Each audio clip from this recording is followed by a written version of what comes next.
जय हिंद दोस्तों। वह टेस्ट सीरीज जो भारतीय सरजमीन पर खेली जा रही हो और जिसमें मैं खेल रहा हूं, तो ये हो नहीं सकता कि मैन ऑफ द सीरीज का अवार्ड मेरे अलावा कोई दूसरा प्लेयर जीत जाए।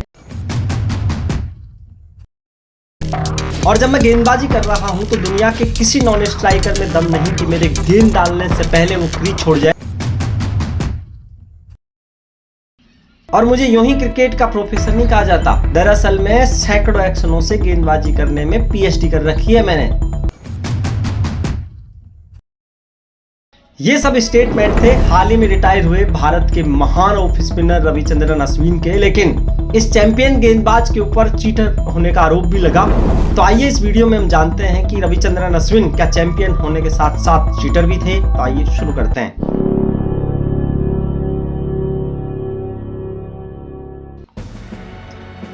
तो देखिए, बात है सितंबर 17, 1986 की। तब साउथ इंडिया के तमिलनाडु में चेन्नई शहर में रविचंद्रन अश्विन का जन्म होता है।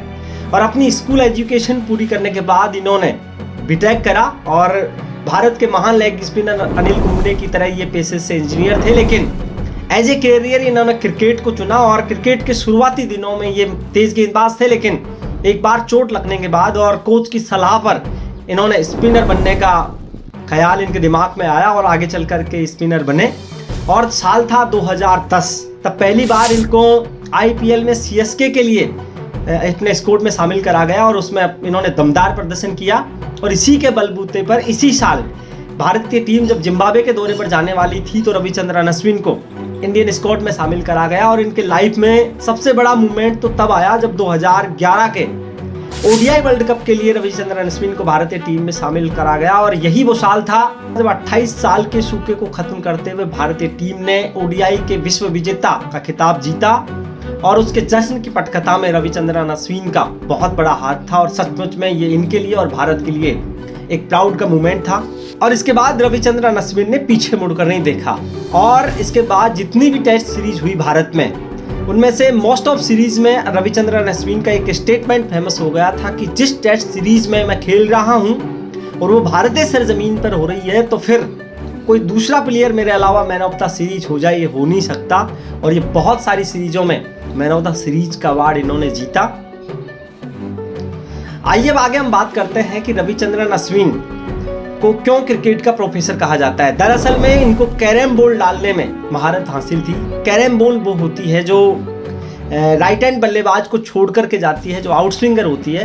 मैं आपको बता दें कि रविचंद्रन अश्विन वैसे ओपी स्पिनर थे, लेकिन कैरम बॉल इनकी बड़ी अच्छी गेंद हुआ करती थी। और 2014 के T20 वर्ल्ड कप में हाशिम आमला को जिस कैरम बॉल पर इन्होंने बोल्ड करा था वो आज तक लोगों को याद है।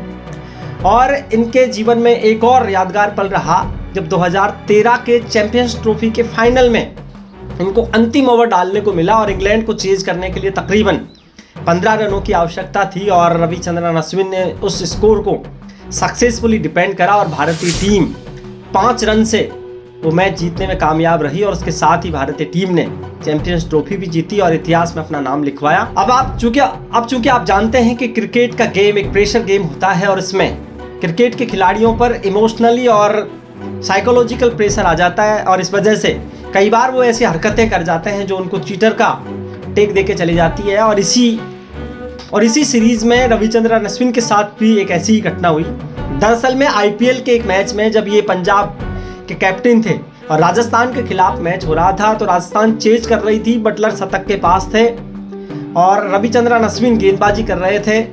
बटलर बार बार नॉन स्ट्राइक क्रीज को छोड़ करके बाहर निकल जा रहे थे जल्दी। रविचंद्रन अश्विन ने उनको रन आउट कर दिया, जिसको क्रिकेट में मार्कन कहा जाता है। हालांकि ये run out as a cricket law ठीक था, लेकिन जब क्रिकेट स्पीड की बात करी जाए और खेल भावना की बात की जाए तो इसको उसके खिलाफ माना गया। और इसी चक्कर में कई बार रविचंद्रन अश्विन को चीटर और क्रिटिसाइज करा गया। हालांकि यह एक घटना मात्र थी, जिसके बाद रविचंद्रन अश्विन ने क्लैरिफिकेशन दिया कि वो टीम के कैप्टन थे और अपनी टीम को जिताने के लिए जो कुछ उनको उस समय सूझा वो उन्होंने करा। और इस मामले में ज़्यादा कुछ उन्होंने कहा नहीं। और इसके बाद रविचंद्रन अश्विन के खेल में धीरे धीरे उतार चढ़ाव चलता रहा। कभी वो इंडिया की टीम में आए तो कभी बाहर होते गए। और उन पर एक टेक ये भी था कि वो विदेशी पिचों पर इतने सक्सेसफुल नहीं थे। हालांकि उनकी बल्लेबाजी में उन्होंने बहुत सारे रिकॉर्ड बनाए और विदेशी सरजमीन पर टेस्ट में उन्होंने खूब सारे शतक लगाए, वो बहुत अच्छे बल्लेबाज भी थे। और ये सब चलते चलते साल 2024 आया, तब इंडिया की टीम 4 टेस्ट सीरीज़ खेलने के लिए, जब इंडिया की टीम टेस्ट सीरीज़ खेलने के लिए ऑस्ट्रेलिया में गई हुई थी और अचानक सीरीज़ के बीच में इन्होंने संन्यास की घोषणा की कि आज के बाद वो इंटरनेशनल क्रिकेट नहीं खेलेंगे, उनका IPL करियर जारी रहेगा। और इसके साथ ही वो बहुत सारे सवाल खड़े करे गए कि आखिर रविचंद्रन अश्विन ने ऐसे अचानक कैसे संन्यास लिया। अब इस बारे में आप क्या सोचते हैं कि रविचंद्रन अश्विन चैंपियन तो थे ही, क्या वो चीटर भी थे, या रविचंद्रन अश्विन का संन्यास सवाल उठाता है, उन पर कोई दबाव था, या फिर उनका अपमान करा गया, या उन्होंने जो संन्यास लिया वो अपनी इच्छा से लिया? आप कमेंट सेक्शन में ज़रूर बताएं। इस वीडियो को आप लाइक कर सकते हैं, चैनल को सब्सक्राइब कर सकते हैं। इस वीडियो को यहाँ तक देखने के लिए बहुत बहुत धन्यवाद। नमस्कार, मैं विनोद कुमार।